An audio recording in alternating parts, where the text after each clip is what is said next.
Ndamukong Suh has been one of the most feared defenders in the NFL since the moment he came into the league.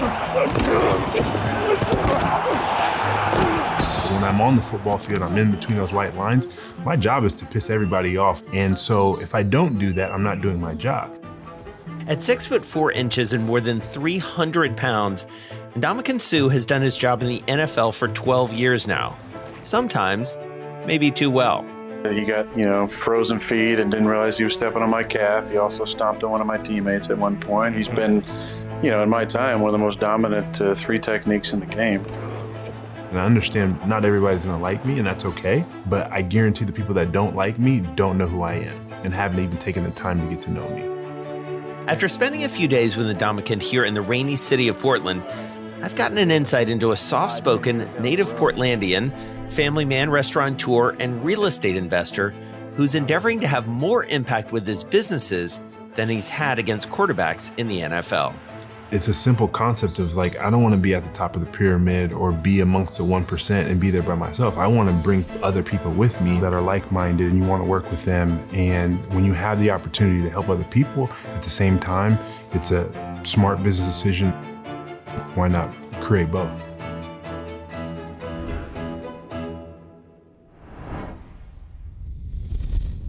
Dunk.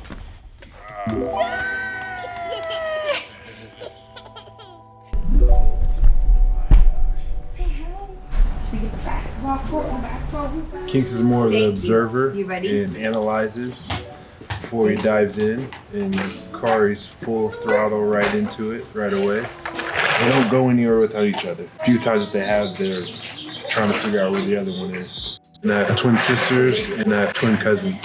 Twins definitely run in the family. She has twins on her side too.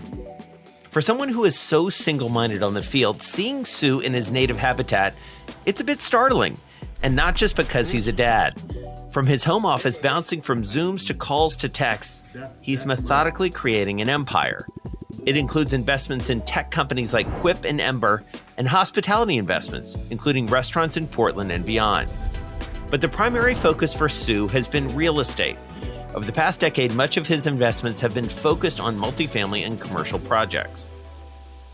So tell me your business philosophy, in a nutshell. How do you distill it down? Just understanding that investing and social impact can go without question hand in hand. And I think you can impact other people's lives and do good, but at the same time, make smart business decisions where I've always seen it as a true give and take relationship versus just someone always taking. And I think that's where that capitalistic mindset that majority of America lives in.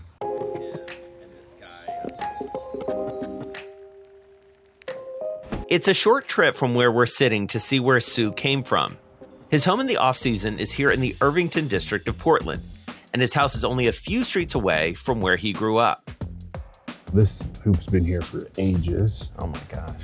And the family that owned this house, their son actually played in the NBA. There used to be at the far end, we called it our little hoop, where we'd have our main duck contest. What was Portland like when you were growing up? I mean, now it's seen as this boom town, right? But was it like that 20 years ago? No, Portland was very, very small. Everybody knew everybody pretty much.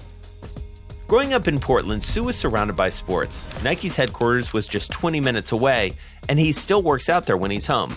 His older sister, Ndamukong Suh, also became an elite athlete. She'd end up going to the 2004 Olympics as a soccer player, playing for their father's home country of Cameroon. Oftentimes in a family, especially when you have multiple superstars, it's clear that this family's in the business of growing superstar athletes. My parents could care less about it. They wanted us to be in athletics and have that fulfillment of being in sports, but hands down, education was the number one. And my sister's super smart. She got a degree in kinesiology and biological sciences. Suh's parents divorced when he was 2, but stayed close. His mom was an elementary school teacher, and his dad owned an HVAC company. As a young kid, I enjoyed going to work with him. I got to spend a lot of time with my dad on job sites, and it's really what got me into the business. As I got a little bit older towards middle school, it would be me going to the job site and being able to say, all right, you can earn $5, $10 towards your bike. He just wanted to see if I'd be willing to get up at 6 o'clock in the morning. Right. This is my dad's house that we grew up in. He bought the building, lived on one side and rented the other side. And that's where we really started to learn about real estate, or how I started to learn about real estate. From those early days, Suh's fascination with and ambition in real estate only grew, especially as a pro football career gave him the means to eye bigger and bigger projects. He's been buying and building property in his hometown of Portland as well as across the United States, including luxury residential, office and hospitality space, and affordable housing, all with the mission to help build generational wealth through real estate. And real estate is one of the most tried and true places to store and grow wealth. Buying and owning property, commercial or residential, when done right, can be a source of income as well as accrue value over time. That's if you choose projects wisely and have patience. Over the past few years, the pandemic both increased demand and lowered the supply of housing, leading to skyrocketing values. At the same time, low interest rates made acquiring the capital needed to purchase properties even easier. More recently, though, rising mortgage rates and new supply have begun to change that picture, and rents have been increasing at historic levels. Owning real estate has the additional benefit of influencing, maybe even transforming, the neighborhood and the community around you. That's an idea passed down to Suh from his father. He assembled a handful of different lots and projects, and this is one of them that has been, I won't say a unicorn, but it's been very, very profitable. If you look at the building, you have the exterior, so we gutted everything inside and kept the exterior facade and then built on top of that. It was originally a chop shop when we first took over. People at night when I was growing up in the 90s and early 2000s would not walk up and down these streets by any means. And you see it's live, you got great restaurants up and down, coffee shops further down. You got, everybody probably knows of Salt and Straw, they're right up the street. There's no way they would be here back in the 90s. So my dad had a great vision and focus for seeing where the city was moving. Athletes investing in real estate properties in order to renovate them isn't that remarkable at its face. What separates Suh is his fluency in the details of the business. He learned that on the job with his dad, as well as in the classroom. Account for him, plan for him, recognize him as perhaps the most disruptive defensive player in college football. He's the most dominant player that I've seen this season. A heavily recruited athlete, he opted for the University of Nebraska, which has not only a great football team, but a highly regarded construction engineering program. I knew leaving high school, I wanted to get an engineering degree because my ultimate goal was to come back here to Portland and build another division to my dad's company. Granted, that didn't necessarily happen because other things transpired. But like going pro? Yeah, like going pro, yeah. I think I get it from both my parents, but primarily my dad. We've always been somewhat calculated and focused on what we want to accomplish in building and connecting with the right people, and then also just learning from others. Lincoln, Nebraska may not be the first place you'd think to meet some of the world's most influential business people. The Portland metro area alone has more people living in it than the entire state of Nebraska. But his play on the field allowed him to meet and maintain relationships with future mentors in his business career, including the Oracle of Omaha himself, Warren Buffett. I loved the Wall Street Journal story last year that called you a secret finance nerd. Let's talk a little bit about that because this guy is smart. You're not somebody. Ever since then, we've been close friends, confidant, and really a true mentor, being able to bounce a bunch of different ideas off and then also understand how he envisions the world. Although he's not fully into real estate and he's changed a little bit because he now has Berkshire Hathaway homes and whatnot. Down goes Suh. That long-term vision and that being able to buy and hold is one of the greatest things ever that I learned from him. Suh also met with one of the most interesting people who has split time between the locker room and the boardroom, Joe Moglia. Moglia's career began in the coaching world, but he would rise through the ranks to lead TD Ameritrade as CEO from 2001 to 2008 and chairman from 2008 to 2020, navigating the company through the global financial crisis and its aftermath, as well as its eventual combination with Schwab. He was around my entire senior year, and one day I just asked him, like, you always leave every Friday before our games and come back Saturdays ready to go. Like, where do you go? And it's always like a black car going out. It's like I go to New York, I go take care of business with TD Ameritrade. I'm the chairman there. And then I come back and obviously have my role here with you guys. And I was like, wow, that's pretty interesting. Like, I'd love to learn more. And so he said, well, make sure you follow up with me after the season. All right, so I asked him this exact same question. Check out what Joe had to say. So our first step is going to be, I want you to come down to my office. The season was over, and I want to see the budget that you would put together. So he comes down. It's about a month later, and I got to tell you, I was impressed. He comes into my office with a suit on, tie on. He looked great, and we sat down. He showed me his budget. The budget was about $60,000. Now we've talked about that a little bit. In 2 or 3 months, he was going to get a pretty significant contract, and he was going to make a shitload of money. And $60,000 budget with regards to all the different things that the people he's going to be interacting with is probably not going to quite work out. Yeah, that's exactly right. He's like, man, you're going to be spending anywhere from $20,000, $30,000 a month. And I was like, there's no way. I'm in college right now. My rent's like $1,500. Yeah, I didn't imagine ever getting there. Lo and behold, I'm there. So. Right. There was, of course, one other pivotal person he'd meet and cultivate a relationship with during his college days, his future wife, Katya. I have only been a champion with this beautiful lady in my life. We met all the way back in 2009. I was a women's basketball player, and he was a football player. And the best way that I like to explain it is he ran after me a lot and would always try to kind of say he's gonna break my ankles or when are we gonna play one-on-one? And I was like, hi, who are you? And so after some time, I finally gave him a little chance and I got to know him, and truly he became my best friend. The two have had a whirlwind past few years. They moved in together in 2018, were engaged in 2019, and had their then traditional Zoom wedding back in 2020. In February of 2021, Ndamukong would win his first Super Bowl with the Tampa Bay Buccaneers, and just a few months later, the two would welcome their twin sons, Kari and Kingston. When the two aren't changing diapers or doing the latest TikTok trend, they're business partners, working together out of the same home office for much of the off-season. We really both listen to each other's calls. We kind of have what's going on in the mornings after workouts, and when the boys are during breakfast, we'll be like, hey, what's your plan for today? How many calls do you have? When are your calls? Are the ones that I can listen in on? Are the ones that he's like, you know what, I wanna be a part of that. I wanna participate or just listen in. The two also work together on the Suh Family Foundation, the charitable arm of Suh's business ventures that focuses on empowering people with resources for long-term success. One issue they're working to address is financial literacy. Right now, there is no financial literacy requirement at all, at any level, and to me, that's mind-blowing. Finances are in our life from the minute we are born to the minute we are no longer here. And so to not have a requirement of how things run, how to properly use your finances is to me quite insane. We have specific programs that we work with that students that are coming from all different types of backgrounds are able to come together and really learn. How that's structured right now, we're focused on our own backyard, which would be Portland, Oregon. The ultimate goal would be to be in every state. And while many athletes give back to their community, the Suhs extend that notion to all of their business enterprises as well, looking not only at how they can impact the bottom line, but impact their communities.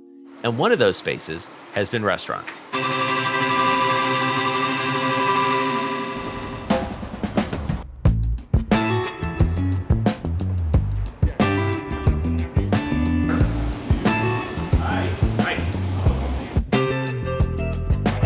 One of Suh's restaurant investments is here in downtown Portland, a fast casual restaurant called BAES Fried Chicken he started with a previously successful Portland-based restaurateur named Micah Camden. To understand it, I ordered a chicken sandwich for myself, for journalism. Tell me about where we are. We are in downtown Portland. This building was built in 1882, so that's an old building. You don't get much older than that in Portland. We got the fried chicken sandwich, we got the chicken strips. It's easy, it's approachable, it's super great quality. When we opened this up, we went straight organic on all the chicken, which was awesome. It was very, very juicy, so be careful. But good food and a good location aren't guarantees of success in the restaurant world. Restaurants are tricky businesses for athletes, seemingly easy to understand, but complex to conceive, operate, and market. Actually, they're hard businesses for anyone, even food pros. While Micah himself has had successful ventures with restaurants like Boxer Ramen, Little Big Burger, and Blue Star Donuts, in 2016, he had to shut down a previous attempt at a fried chicken restaurant. Restaurants are high risk. What's appealing to you about being in this particular restaurant business? This is a foodie town. I got amazing chefs, people that enjoy high quality food, and kind of giving back to my community is something that was missing. And then also, you come out and see during a pandemic, a lot of people are supporting people in their endeavors and seeing the success that they're doing and want to support people when they're sometimes in the rough spots or even when they're at their heights. The last few years have been far from the salad days for the restaurant industry. The pandemic altered dining, living, and working habits, and everything from lockdowns to labor shortages have plagued the food business. BAES opened this location only a few months before the global pandemic shut down much of the country, and George Floyd's murder led to a reckoning around racial inequality. As protests and counter-protests swept the country, Portland became a focal point. Images of property destruction by protesters, who themselves were often the victims of violent attacks by extreme right-wing groups as well as Portland police, ricocheted across social media, giving rise to a flood of disinformation by opponents of police reform. This was ground zero, right out our front doors, ground zero for the nightly protests that went on for 3 or 4 months. Thankfully enough, this community knew that this location was owned by Sue, and we didn't get stuff thrown to our windows, stuff like that. But the attention that was brought to Portland via those protests, it hit its cause, it hit its nerve, and it started the conversation that is still going on today. Portland has, in recent years, been an almost cartoonish example of a liberal stronghold. And while coffee shops and breweries are a thing here, the real Portland is a complicated place in a state of near existential crisis, facing issues around affordability, the unhoused, and crime. People of color in Portland have been historically disenfranchised, especially when it comes to one of Sue's biggest businesses, real estate and development. Like in many cities across the US nearly a century ago, redlining practices allowed white neighborhoods easier access to capital and excluded Black and immigrant communities, including Sue's home in the northeast of Portland, where Irvington was, quote, still desirable. Just a few blocks north, Alberta was considered, quote, hazardous. And while redlining was made illegal in the 60s, its effects are still being felt.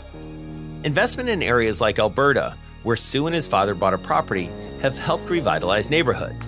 But it's also led to gentrification, driving up home prices and pushing people of color out. Through his development company HMS, Sue is hoping to change the traditional narrative.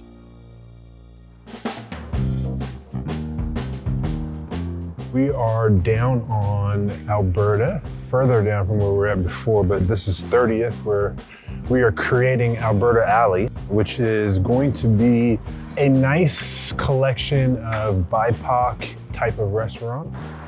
Beyond creating a space for Black, Indigenous, and people of color owners of restaurants, Sue has also brought in more Black investors, including another pro football player with Portland roots named Brennan Scarlett.